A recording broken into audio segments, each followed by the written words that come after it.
Você também sente que viver hoje parece um eterno modo difícil e desbloqueado? Tipo, todo mundo ansioso, quebrado ou cansado? Mas será que o mundo realmente ficou pior ou só parece? Bora trocar uma ideia sincera sobre isso? Pressão digital versus liberdade analógica. Cara, pensa comigo. Lembra de quando a gente vivia no mundo antes de tudo virar postável? Quando ir numa festa era só ir na festa. Não precisava escolher ângulo, iluminação, nem inventar legenda profunda com emoji combinando. Se a foto ficou ruim, ninguém via. Se você tava mal, ninguém notava. Mas também ninguém cobrava que você estivesse bem o tempo todo. Hoje é diferente. Você acorda e já tem gente vencendo na vida no seu feed. Uns já correram 10 km, outros abriram negócio, outros estão postando vibes positivas direto da praia. E você tá de pijama com bafo e tentando lembrar se respondeu aquele e-mail de ontem. É quase impossível não se comparar. O problema é que essa comparação nunca é justa, porque ninguém posta o boleto atrasado, o choro no banho ou a crise de ansiedade depois do close certo. A gente compara o nosso bastidor com o destaque dos outros, e aí vem aquela sensação de que tá todo mundo vivendo melhor, mais feliz, mais produtivo. E spoiler, não tá. O mais louco é que a promessa da internet era justamente o contrário. Conecte-se com o mundo, diziam. E a gente se conectou, tanto que não sabe mais se desconectar. Aquele sentimento de que tá perdendo algo o tempo todo, o famoso FOMO, virou regra. Mesmo que você não queira, parece que tem que estar online, atualizado, produzindo, reagindo, e aí o cansaço vem. Silencioso, mas constante. Agora olha que curioso. Quando você tira um tempinho para se desligar, o mundo não desaba.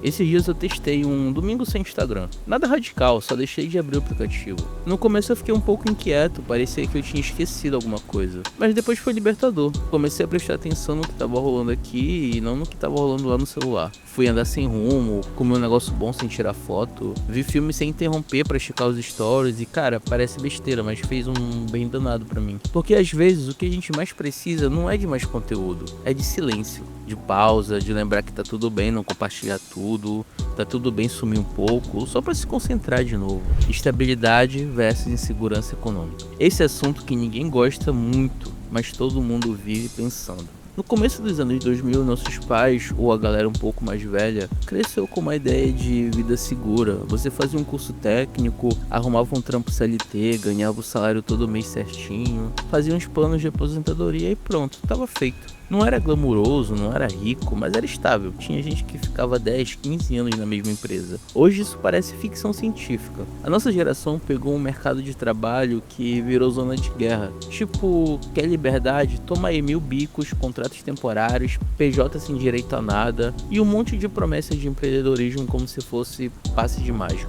A gente vive num rolê doido, onde o sonho é ser autônomo, mas a realidade é que aluguel não espera. E aí entra um dilema pesado. A gente quer liberdade, mas a liberdade sem segurança vira ansiedade, porque é legal dizer, eu sou meu próprio chefe, até chegar ao fim do mês e você ainda não saber se vai conseguir pagar o cartão. E sim, é verdade que pular de trampo em trampo pode ser uma forma de encontrar o que faz sentido, mas também é verdade que viver sem nenhuma base machuca. O mais cruel é que vendem essa ideia de empreendedor de sucesso como se fosse só querer muito, tipo, abre uma lojinha, faz um curso online, aposta em você, mas ninguém fala do medo que dá quando a conta não fecha. Ninguém fala da solidão que é trabalhar por conta e não saber se o mês seguinte vai existir. Por isso que eu curto esse conceito que vi num vídeo esses dias, holofotes financeiros. É tipo manter um ponto fixo de luz, uma renda estável, mesmo que pequena, enquanto você explora outras possibilidades no escuro, tipo, segura um trampo fixo, nem que seja parcial, enquanto você desenvolve aquele projeto, começa um freela, aprende uma skill nova, assim você não se afoga tentando nadar em todas as direções ao mesmo tempo.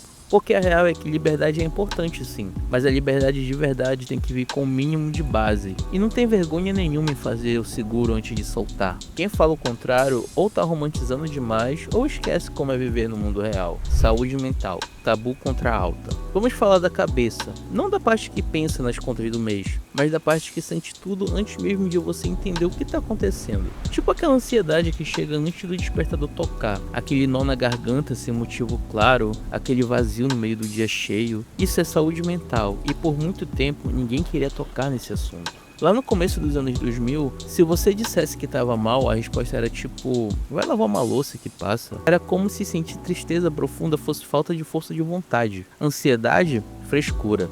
Crise de pânico? Coisa de gente fraca. Era feio admitir que você não estava bem. E o pior, era perigoso. Porque se você se abrisse demais, virava o problemático da turma, da família, do trabalho. Então todo mundo fingia. Corta pra hoje. A gente fala mais. Sim, todo mundo compartilha frases sobre ansiedade, vídeos sobre depressão, memes sobre burnout. Parece que agora tem nome pra tudo que a gente sente. E isso ajuda muito. Mas ao mesmo tempo, nunca teve tanta gente mal. Nunca teve tanta gente exausta antes dos 30. Sem nem ter começado. E aí vem a pergunta: será que a gente está mais doente ou só mais consciente? Talvez os dois. Porque hoje a gente vive sob uma pressão absurda. Performar bem no trampo, estar bonito no Instagram, ser produtivo no tempo livre, cuidar da alimentação, treinar, fazer terapia, meditar, ser interessante e ainda dormir 8 horas por noite. É impossível. É muita expectativa em cima de uma mente só. E mesmo com toda essa fala sobre saúde mental, muita gente ainda tem vergonha de pedir ajuda. Tem medo de parecer frágil, de ser julgado,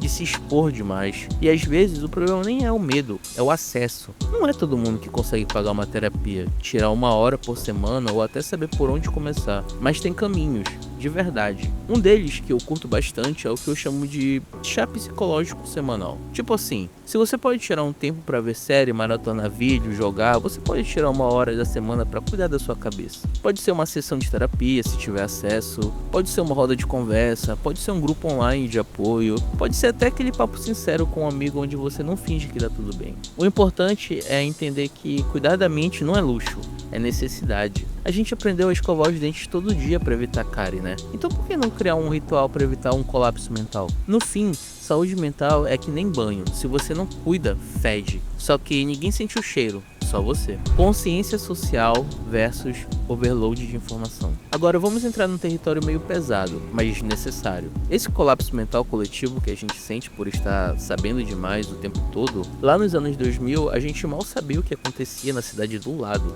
Quanto mais em outro país, as notícias vinham pela TV, num horário certo, num formato mais digerido. Você viu o jornal e depois voltava para sua vida. Hoje é 24 horas de notificação, thread, vídeo, denúncia, protesto, crise, colapso climático, guerra, tragédia, fake news, algoritmo surtando. Parece que o mundo tá explodindo e você é obrigado a assistir tudo ao vivo. E isso esgota, porque a gente não foi feito para absorver tanta tragédia global assim, direto da tela, do bolso.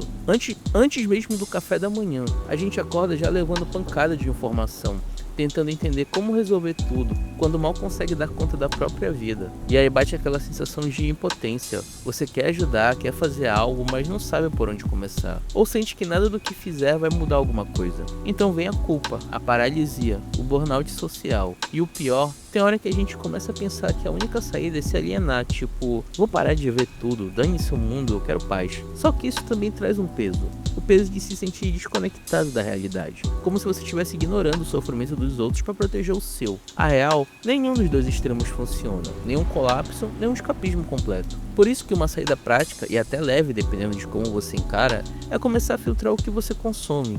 Seguir canais, criadores, jornalistas que tragam informação, sim, mas com perspectiva, que mostre o que está dando certo, além do que está dando errado, que indiquem formas reais de se engajar, sem exigir que você vire um ativista 24 horas por dia. Isso é o que chamam de jornalismo reparador. Não é esconder o caos, é mostrar que no meio dele ainda tem gente tentando mudar as coisas. E lembrar que mesmo pequeno, seu gesto importa. E que sim, dá para estar informado sem se destruir. Porque o mundo já está pesado o suficiente. A gente não precisa carregar isso sozinho nas costas. No fim das contas, viver no início dos anos 2000 tinha suas vantagens sim. Menos cobrança digital, mais anonimato, mais tempo para simplesmente existir sem documentar tudo. Só que também era uma época mais engessada. Menos liberdade de escolha, menos espaço para falar de sentimentos, menos acesso à informação real. Hoje a gente tem mais voz, mais ferramentas, mais consciência, mas também mais pressão, mais exposição, mais ruído. Parece que tudo virou ao mesmo tempo. A busca por sucesso, a obrigação de estar feliz, a necessidade de saber tudo, a luta para se sustentar sem pirar, é um combo que suga energia, esgota a paciência e às vezes faz a gente sentir que tá sempre atrás. Mas ó, isso não significa significa que a gente está perdido. Significa que o mundo mudou. E agora o desafio é aprender a viver nesse caos com um pouco mais de equilíbrio. E equilíbrio não é viver zen, perfeito, produtivo o tempo todo. É saber quando se afastar do celular, quando buscar ajuda, quando dizer não, quando desligar as notificações e quando se permitir não dar conta de tudo. A vida não ficou só mais difícil, ela ficou mais intensa, mais conectada, mais complexa, mais tudo. E o segredo talvez esteja em aprender a filtrar o que vale sua atenção, sua energia, seu tempo, aprender a priorizar, a descansar sem culpa, a agir com método, não só com impulso. Agora me conta aí, qual dessas expressões bate mais forte em você? A comparação nas redes? A instabilidade profissional? O cansaço mental? A avalanche de notícias? Comenta aqui embaixo e se você já tem alguma estratégia que te ajuda a sobreviver nesse caos moderno, mesmo que seja pequena, compartilha também, bora construir esse papo real juntos. Se esse vídeo fez sentido pra você, deixa o like, se inscreve no canal e manda pra alguém que também tá tentando não surtar em 2025. A gente se vê no próximo vídeo, eu vou ficando por aqui, até mais, falou!